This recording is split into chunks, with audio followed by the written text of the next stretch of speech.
Well, last year I came up here and I said this is all my favorite people in the whole world, and they're right back here again. So hey, give it up for everybody right here.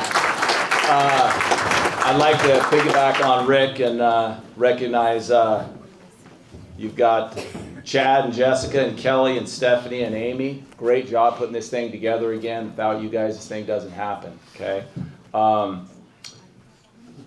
Congrats to the other inductees. Great job. You guys, the legacy you guys built here has been fabulous. But before I got talking about the guy right over there, I'd like to recognize the class of 1999. They picked a school that didn't even exist. They built the foundation. They didn't inherit tradition. What they did is they built it. Everything they did at Southridge High School, they built. And everything was a first. Everything was new. Everything was, it was hard. I mean, this journey that we went through is very hard. But they stayed with it. There was growing pains. We stuck to it. There were so many firsts, okay? I remember the first volleyball win.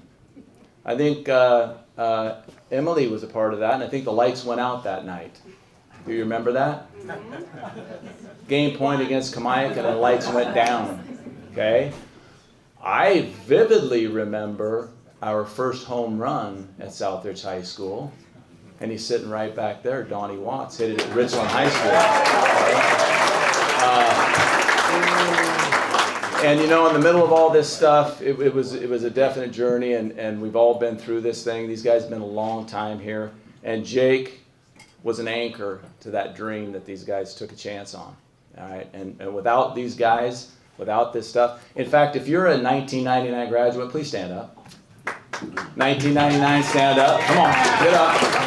What you got is you got J.P. LaPompe right back there. You got Emily Raines. You got Charlie Bowers. He's an attorney in town. If you need to get out of trouble, he's your guy. You got Lance Wagner, Lance's father. Lance's father was a football assistant that took care of everybody. You got Gilby right there. Gilby was a third baseman, one of the best to come through here. You got Donnie Watts. You got Jake Burns. All right, and you got Chanda Burns right there, and she kept him going in the right direction. Okay, let's get moving along here, because Rick did say that I can get a little long-winded, but I've been here pretty long, so we'll do that. All right, Jake Quadzilla. He went by Quadzilla. He was born with some quads right there, number 45. I want to read you a text message that happened about 6 years ago, and I had the pleasure of coaching with Jake there, and I coached him and everything. But here's how it went. It said, "Been a while. Letting you know we're having the first annual Hall of Fame induction. It would be really cool if you and a couple of the guys could attend. You started the whole thing, da-da-da-da-da." And he said, "What's up, buddy? Been a while. Hope you bet." He said, "Oh, this is the wrong one." Come on, Timmy. Come on now. Come on, Timmy. Come on. Come on, Techie 10, let's go. There you go. All right, no, this is it. This was in 2022. Hey, great to hear from you. Boy, we were both young men when we started this place. What a rewarding experience it has been. Can you believe the 28 years since we were at Fruitland and the parking lot? So many cool memories. Still remember your inspiring speech at Richland during the summer. Thanks for taking a risk at a young age to go to this school." His reply, "Donnie Watts wants me to send you his best. Crazy to think we took ground balls in the parking lot and picked broken glass out of the fairgrounds where our first baseball field was." Okay? They didn't build one field, they built 2 baseball fields, okay? And before I get going with this whole thing here, we were standing back there and they were wanting to buy some drinks, and Jake said, "Hey, anybody, if you want to start a baseball program, don't." And he goes, "I roll more sod than you would ever imagine." And then Donnie chipped in and he said, "Yeah, and at the end of practice," he says, "Coach says, we got 15 minutes left. Let's go pick up some rocks," because there was a lot of rocks out there. So the class of 99, thank you. You set the foundation and you got this thing moved forward, and success was sooner than it should have been. You allowed for success to happen sooner than it should have because of you guys. So thank you very much. Let's give a round of applause for those people. Okay, the family behind the man, Lily. What a sweetheart. Lily raised 2 great children, one of which was a good linebacker. The other one was a great linebacker. I'll let you guys sort that out. 8 years of some pretty good linebacker play and some really, really solid baseball play. We got his lovely wife Chandra over here, son Peyton, daughter Peyton, son Landon, and Lauren. Lauren is a 6th grader at Desert Hills, and we're all Southridge in here right now, and I think we're going to have to recruit her because what I see is I got 2 of them that went to Kamiak, and the other 2 went to Southridge, so I think it's time for Lauren to come home.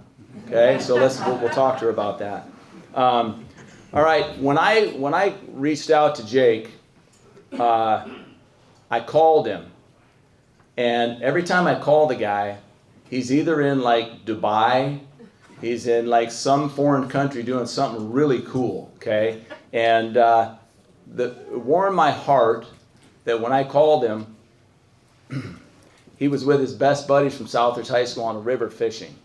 It's the coolest thing I've ever heard, and I'll promise you, because he's such a humble human being, that he never told them because he was embarrassed. I guarantee you that, okay? Because that's who he is. That's who he's been. All right. Jake never wanted the spotlight. He didn't want to be. He was under the radar. Very humble, but extremely competitive. First time I met him, football meeting. He walked in, 5'11". He's a little shorter than he used to be. I used to, honestly. 6'1" at that. Okay, at that point, I seriously, he was 6'1" and 245. Actually, I think that was Joey, but the linebacker. But I said, hey, so you play football? And he goes, yeah. And I go, you play baseball? And he goes, yeah. And I go, sweet, let's go. We got a baseball player. Details mattered. Every time. I had this thing where we talked about aphorism, we talked about motivational statements and all this stuff, and we'd sit down and we'd talk about characters developed in many acts and they're lost in one and all this kind of stuff, and I'd look at Jake, and Jake is just locked in. I'd look at Gilby, and Gilby is looking up in the sky over there. No, I'm joking, Gilby, that didn't happen, okay? But he was very intent, and I vividly remember him telling me I would go home and look up the word if I didn't understand it so I could get it. Details matter to him. Okay, and that's something I picked up very early. He was 100% effort, attitude, and attendance, except for one day. And he remembers this day. This day, he was a freshman. He was a snot-nosed kid. And there was a car waiting outside of Fruitland. And I think the driver was Duramlo was his last name, I believe. And I believe he was getting in a car to leave our winter workouts that started many, many years ago. And I said, where's Jake? And I think the attorney, Charlie, said, Coach, he just left. I said, with who? And he said, so I sprinted through the halls. I got to the car, and he's crawling in. I said, where are you going? He goes, I don't have a ride home. I said, yeah, you do. I'll take you home. Get your ass out of the car, and let's go. And that was our first conversation. I put my arm around him and walked back and said, if you want to be a leader, and you want to be great, you need to be here every day. And he did. And he did. He cared about people. He was a big guy, and we started football over there at Amistad Elementary. We didn't have a football field. We didn't have a classroom. We didn't have a baseball field. You're taking my speech. Okay, I'm sorry. So he goes in and hits a guy, and he doesn't really hit him, but then he picks him up, and you're like, hey, you all right? And I said, Jake, we got to get it going a little bit. He goes, Coach, I don't want to hurt those. I don't want to hurt him, whatever. He cared about people, which is really cool. All right, football player. He had an offer to go play at Idaho. Loved watching him making tackles from side to side. Relentless pursuit to go get somebody. And he was ahead of Pete Carroll because he had the gator roll. He put his head on the wrong side. He would roll you up, and he would spin you, and he never missed a tackle, and he'd make this little noise. He'd go, hee, hee, hee, hee, hee, after he made the tackle. He knows the noise, all right? Talked to Coach Troxel. I said, you were at Pasco at the time. Tell me about, you coached against Jake Burns. What did you have to do? He goes, well, that was a conversation. We had to know where he was on offense and defense. We had to be able to block him, and we had to be able to cover him, okay? So it was very important that was there. We didn't win a lot at the time, but he was first team all-conference his senior year and at tight end, and he was second team all-conference at linebacker and deserved every bit of that. On to baseball, our first season, 1-15. That was fun. But I'll tell you right now, I told the guy, we were just talking over in the corner, we were 1-15, and we were winning. And I mean that. We were winning every day because we'd show up to work and we'd go to work the next day. And it was fabulous. These kids picked up more rocks and the next year we went 9-10 with this group of kids, okay?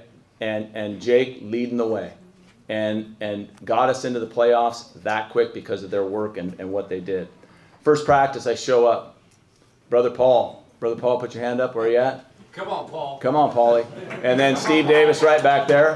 Steve Davis, put your hand up. We showed up to practice. We got ourselves a catcher. Jake Burns, he's right over there. Watch him. And I'm telling you, the first 9 throws he throws, he spikes the ball. He can't throw a baseball.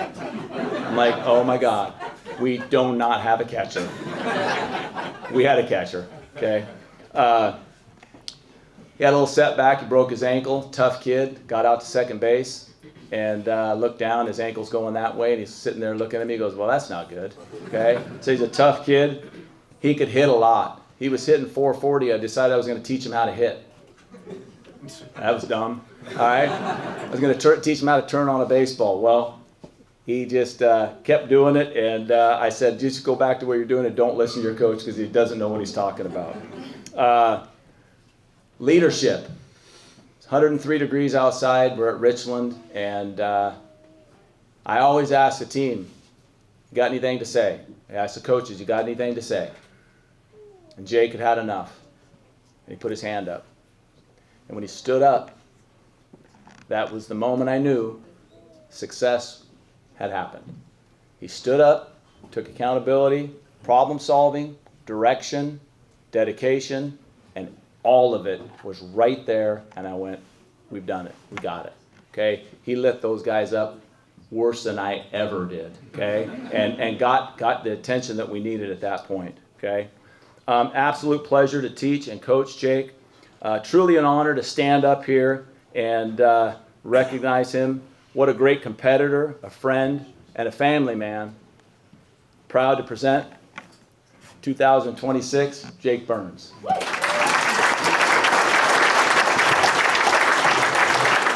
Thank you so much. I guess it's only fitting that I was one of the first graduates out of Southridge, and they said, you know, Jake, you're going to go first tonight. So that's great. I don't get to follow anybody, but no, in all honesty, you know, just for a little background, and I certainly appreciate Sanders' words, but for a little background, you know, we did start at Fruitland for the first year and a half, and you know, for your high school career, that's a little confusing as your high school is, you know, currently in the construction mode or whatnot. But as you could imagine, it wasn't, you know, everybody's first choice to attend a new high school, which definitely, you know, makes for a smaller class size. You don't really have the numbers that the other high schools have, so it made sports like football very difficult as we were trying to scrounge around and grab together guys that would you know, put some pads on, but to add more confusion, we were going to Southridge, we were attending classes at Fruitland, but then we were practicing at Amistad Elementary, which is nuts. And we started to practice at Kennewick High School, I think, later in the year. But some of the funnest memories that I have, you know, are from those first couple of years. And again, you know, the numbers were down. We didn't have a lot of guys that, you know, were familiar with football. And to make a comparison, you know, I was kind of joking with my wife, you know, earlier today that it was kind of like the Little Giants. If you ever seen the Little Giants, I mean, we had guys show up. I mean, we were a lot scrawnier than we would like to admit that we were. We had guys that were wearing glasses under their helmets. You know, guys would get up, you know, making tackles, and they're looking through ear holes, and I'm like, what the hell are we doing here? Like, what are we doing?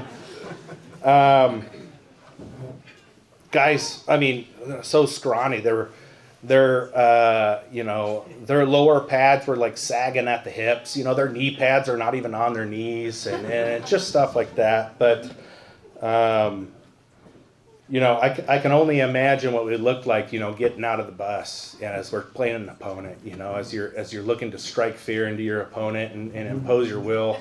There was none of that with our crew. High schoolers do it like, during warm-ups. We all did it. You're just like looking across the field. It's like, who the hell are we playing? Like, what do they look like? Yeah, no one was fearing the Southridge Suns at that point, but no, but I definitely loved our crew, and we had a good group of guys. To be honest, I think some of our early years, we would go through conditioning, and we would just end up cracking up just because there were so many guys who didn't know like how to physically do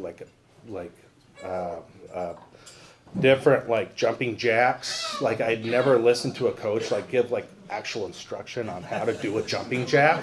It was like it boggled my mind. We had some of the guys that would just literally just struggle with. I mean, Mulbauer had a little routine where he would do like he would blow the whistle and he'd point a different way, and you're supposed to like swivel your hips in that different direction. We had guys that would like just couldn't do it, just uncoordinated. Again, little giants. It was great. But despite the smaller class size and despite all the things that go with like a new school, we had a good group of guys, and I love them to death, and I wouldn't wish it any different. Today, as I stand here, we battled in just the ability to take those steps and kind of start a tradition, as Sanders said, was very unique, and it allowed us to just build stronger relationships along the way. I'll never regret, well, I mean, I have a little regret. Ken Mulbauer, he took under his wing. Again, we were the first graduating class, so we were with Mulbauer and Sanders for all 4 years. So it was a unique situation, and I'll always regret that Mulbauer took us up to the University of Idaho, his alma mater, and I believe he like wanted to pass on and wanted me to go play football at University of Idaho, and unfortunately, the body tax that football takes, I just wasn't in a position to say, I want to do it 100%. But I'll never forget him and never forget the guidance and the mentorship that he meant to me. Now going on to baseball is a little different, right? I mean, it doesn't take the toll that football takes, right? You don't have to be as physically tough and physically demanding. However, like Tim, he stole my thunder a little bit earlier. No one tells you when you're starting a baseball program that all the work and lawn maintenance and yard maintenance, and we rolled so much damn sod, I don't even know what we're doing. And we started out at the fairgrounds, which is kind of crazy to think about nowadays. And we would walk through and pick up rocks and pick up like glass in the infield. And I'll never forget all the hours we spent just rolling sod and all the fun we had. But to be honest, I don't know how one of us didn't start our own lawn business care, because we are so adverse at just rolling sod and figuring out life at that point. I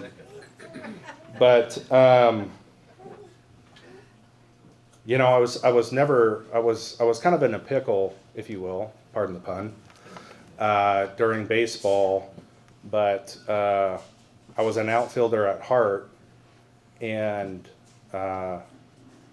we needed a catcher, and I have a catcher's body. So, I mean, I don't have to tell you the story, but we needed a catcher, and I looked like a catcher, so I was a catcher.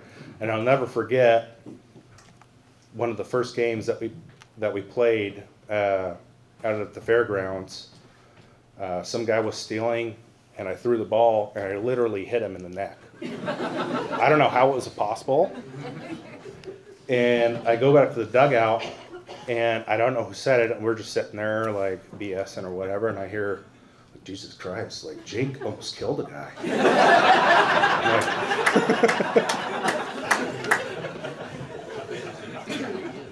But, I mean, good scrappy team. Again, wouldn't change anything. A lot of the boys, you know, a lot of the friendships I made along the way, you know, we're still strong. Like Tim alluded to, we were fly fishing and hanging out. But, you know, despite some of the challenges that we face with the smaller class size, it was actually a huge benefit to some of our classmates in '99. I mean, just to be able to build like meaningful relationships and have that one-on-one, you know, with the administrators like Ralph Lecomte, teachers like Mrs. Smith, Coombs, and you know, coaches like Mulbire, Davis, Julian, Tim, and Paul Sanders were just amazing, and they're amazing individuals. But I want to specifically acknowledge one coach who played a pivotal role in my development and demonstrated true leadership throughout the years that I went to Southridge, and that's Tim Sanders. And Tim, your willingness to mentor and spend extra time with, you know, a punk kid who thought he knew everything, and that will never be forgotten. Your guidance, leadership helped develop me and helped me develop determination and the resiliency that that helped shape me into the person I am today. And I'm just eternally grateful for your mentorship, unwavering support, and friendship. Thank you so much.